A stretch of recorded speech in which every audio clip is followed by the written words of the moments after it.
اعوذ باللہ من الشیطان الرجیم بسم اللہ الرحمن الرحیم قصمنا من قریۃ کانت ظالمۃ وانشأنا بعدها قوما آخرین فلما احسوا بأسنا اذا هم منها يركضون لا تركضوا وارجعوا الى ما اترفتم فيه ومساكنكم لعلكم تسألون صدق اللہ العظیم۔ اور کتنی بستیوں کو ہم نے پیس ڈالا جو ظالم تھیں، گنہگار تھیں، جس میں بسنے والے لوگ سرکش تھے۔ وانشأنا بعدها، اور پھر ان کے بعد ہم نے اٹھا کھڑا کیا قومن آخرین، اور قوموں کو، قوم نوح کے بعد قوم عاد، قوم عاد کے بعد قوم سمود۔ فلما احسوا بأسنا، تو جب انہیں احساس ہوا کہ اللہ کا عذاب آیا چاہتا ہے، جب اس کے آثار شروع ہو گئے، اذا ہم منہا یرکضون، تو اب وہ لگے ایڑیاں رگڑنے۔ لا ترکضوا، اب ایڑیاں نہ رگڑو، وارجعوا الی ما اترفتم فیہ، اب جاؤ ذرا واپس اپنے اسی محلات میں جہاں تمہارا وہ سامان جو ہے عیش کا وہ پڑا ہوا ہے، ومساکنکم، اور اپنے انہی مسکنوں میں جاؤ، محلات میں جاؤ، حویلیوں میں جاؤ، لعلکم تسألون، شاید وہاں کوئی تمہارے لیے، کوئی تمہارا پرسان حال ہو، کوئی تمہارے بارے میں کوئی خیر خبر لینے والا ہو۔ قالوا یا ویلنا انا کنا ظالمین، کیونکہ حقیقت منکشف ہو چکی ہوگی، وہ کہیں گے ہائے ہماری شامت، واقعہ یہ ہے کہ ہم خود ہی ظالم تھے، ہم ہی گناہ گار تھے، ہم نے خود ہی اپنی جانوں پر ستم ڈھایا ہے۔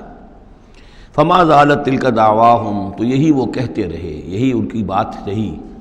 ان کے زبانوں پر یہی بات بار بار آتی رہی، حتی جعلناہم حصیدا خامدین، یہاں تک کہ ہم نے ان کو بنا دیا، دو الفاظ آئے ہیں، حصید وہ کھیتی جو کٹ چکی ہو، جو ویرانی کا منظر پیش کر رہی ہو، اس کھیتی کے مانند جو کٹ چکی، یا خامدین وہ آگ جو بجھ چکی، وہ شعلہ کے جو بجھ چکا اب راکھ بن کر رہ گئی ہو، بجھی ہوئی راکھ یا کٹی ہوئی کھیتی کے مانند ہو کر رہ گئی۔ وما خلقنا السماء والارض وما بینہما لاعبین، اور ہم نے آسمان اور زمین کو جو کچھ ان دونوں کے مابین ہے کھیل کے لیے نہیں بنایا ہے۔ لو اردنا ان نتخذ لہوا، اگر ہم چاہتے کہ کوئی اپنے لیے کھیل اور کوئی دل بہلاوا اختیار کرتے، لاتخذناہ من لدنا، ہم اپنے پاس سے کوئی شغل کر لیتے، ان کننا فاعلین، اگر ہمیں ایسا کرنا ہی ہوتا۔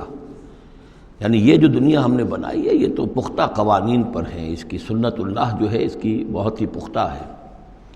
یہاں قوموں کے عروج اور زوال کے جو قواعد ہیں اللہ تعالیٰ کے، وہ اٹل ہیں، وہ ضابطے جو ہیں وہ ناقابل تغییر ہیں۔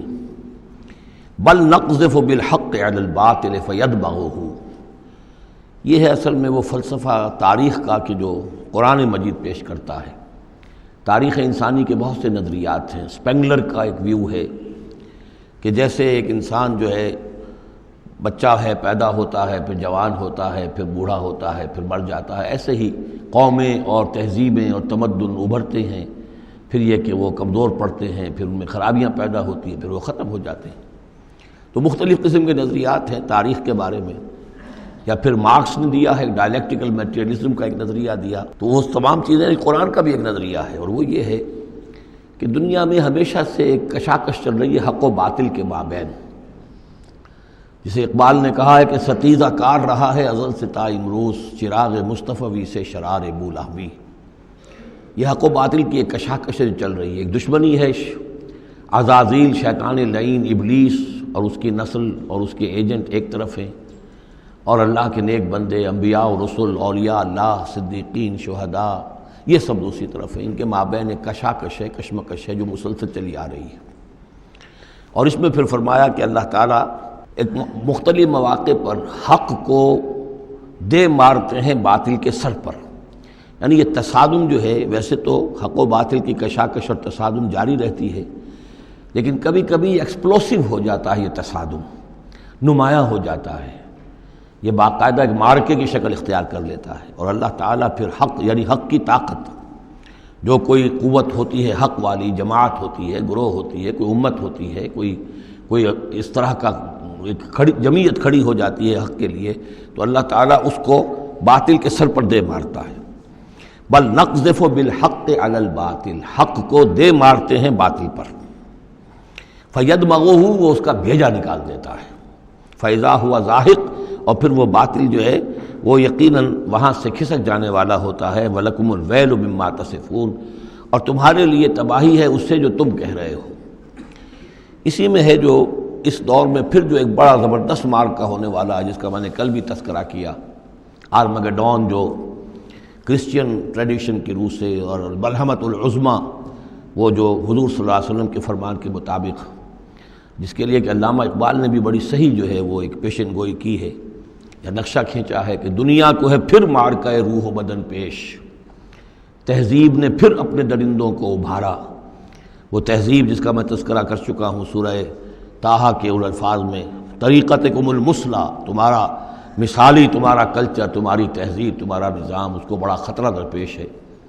دنیا کو ہے پھر معرکہ روح و بدن پیش، تہذیب نے پھر اپنے درندوں کو ابھارا، اللہ کو پامر دیے مومن پہ بھروسہ، ابلیس کو یورپ کی مشینوں کا سہارا۔ تو یہ جو قوت حق ہوتی ہے، کوئی جماعت جو تحریک، کوئی جماعت، کوئی طاقت، کوئی جمعیت جو حق کو لے کر کھڑی ہو جائے، تو اس کے لیے بھی اقبال نے جو بات کہی ہے کہ صورت شمشیر ہے دست قضا میں وہ قوم، یہ گویا کہ اللہ تعالیٰ کے ہاتھ کی وہ تلوار ہوتی ہے کہ جس سے وہ باطل کا قلع کما کرتا ہے۔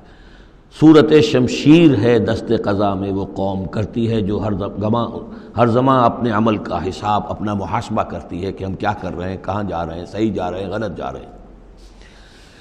بہرحال یہ نقشہ جو ہے بل نقذف بالحق علی الباطل فیدمغہ فاذا هو زاہق وَلَكُمُ الْوَيْلُ مِمَّا تَصِفُونَ وَلَهُ مَنْ فِي السَّمَاوَاتِ وَالْأَرْضِ، آسمانوں اور زمین میں جو کچھ ہے اسی کا ہے، اسی کی ملکیت ہے۔ وَمَنْ عِندَهُ اور جو اس کے پاس ہیں یعنی فرشتے، ملائکہ مقربین، لا يستكبرون عن عبادتہ، وہ اس کی عبادت سے استکبار کی بنا پر، تکبر کی بنا پر گریز نہیں کرتے، ولا يستحسرون اور اس میں نہ ہی کسی کاہلی اور کسر کو دخل دینے دیتے ہیں۔ یسبحون اللیل والنہار، وہ دن اور رات اللہ کی تسبیح میں لگے ہوئے ہیں، ولا یفترون اور تھکتے نہیں ہیں۔ ام اتخذوا آلہۃ من الارض ہم ینشرون، کیا انہوں نے زمین میں اپنے کچھ ایسے معبود اختیار کر لیے ہیں کہ جو ان کے اندر افزائش پیدا کریں گے اور ان کو پھیلائیں گے، ان کو ترقی دیں گے تاکہ یہ پھلیں اور پھول سکیں ان کی کرپا سے، ان کی نگاہ کرم سے۔ لو کان فیہما آلہۃ الا اللہ لفسدتا، اگر اس میں ہوتے، اس آسمانوں اور زمین کے اندر اللہ کے سوا بھی کوئی اور آلہہ ہوتے تو یہاں پہ لازماً فساد رونما ہو جاتا۔ جیسے سورہ بنی اسرائیل میں ہم نے پڑھا تھا کہ اگر کوئی اور خدا بھی ہوتا، اللہ کے ساتھ آلہہ ہوتے، تو وہ یقیناً چڑھائی کرتے، وہ کوشش کرتے کہ یعنی بڑا خدا ہم کیوں نہ بنے، اس کے خلاف بغاوت کرتے۔ اسی طرح یہ کہ اگر یہ نظام جو ہے یہ تو بڑا ایک یونٹری نظام ہے، ایک وحدت ہے یہ، اور اس میں یہ کہ دو مرضیاں، دو رائیں، ان کا کوئی امکان نہیں ہے، ورنہ یہ کہ فساد ہو جاتا۔ اسی سے میں دلیل دیا کرتا ہوں کہ ہر ادارے کے لیے اس میں نظم ہو اور ہر طرح سے ٹھیک رہے معاملہ، سربراہ ایک ہونا ضروری ہے۔ فیملی یہ ایک ادارہ ہے، بہت بڑا ادارہ ہے، بہت اہم ادارہ ہے، اس کا سربراہ ایک ہوگا، یا مرد یا عورت، لیکن یہ کہ مرد زیادہ حقدار ہے۔ الرجال قوامون علی النساء بما فضل اللہ بعضهم علی بعض وبما انفقوا من اموالهم لو کان فیہما آلہۃ الا اللہ لفسدتا۔ اور ہمارے ہاں بھی جو فساد زیادہ ہے وہ یہ جو پارلیمانی نظام ہے، اس میں یہ تثنیہ ہے، ثنویت ہے کہ ہیڈ آف دی اسٹیٹ اور ہے، ہیڈ آف دی گورنمنٹ اور ہے۔ اب ان کے درمیان کیا تقسیم ہو اختیارات کی، کوئی اس کے لیے بات بنتی نہیں ہے، کوئی تھیوریٹیکلی ممکن نہیں ہے۔ یا تو ایک جو ہے وہ صرف ایک نمائشی اور درشنی ہوگا، یا صدر درشنی ہوگا، نمائشی ہوگا، اس کی حیثیت کوئی نہیں ہوگی، یا وزیر اعظم جو ہے وہ کٹھ پتلی ہوگا، اس کی حیثیت کوئی نہیں ہوگی۔ لیکن یہ تقسیم جو ہے یہی غلط ہے۔ صحیح اور منطقی نظام اور توحیدی نظام جس کو کہا جائے گا وہ در حقیقت صدارتی نظام ہے، جس میں صدر کے پاس اختیار ہے، وہ ہیڈ آف دی اسٹیٹ بھی ہے، ہیڈ آف دی گورنمنٹ بھی ہے۔ لو کان فیہما آلہۃ الا اللہ لفسدتا، اگر آسمان اور زمین میں کوئی ایک اللہ کے سوا کوئی اور الہ ہوتے تو ان دونوں کے اندر فساد رونما ہو جاتا۔ فسبحان اللہ رب العرش عما یصفون، تو اللہ پاک ہے، پاکی ہے اللہ کی جو عرش کا مالک ہے ان تمام چیزوں سے کہ جو یہ بیان کرتے ہیں۔ لا یسأل عما یفعل، وہ جو کچھ کرتا ہے کوئی اس سے پوچھنے والا نہیں، کوئی بات پرس کرنے والا اس سے نہیں ہے۔ وہم یسألون، باقی سب جو کچھ کرتے ہیں ان سے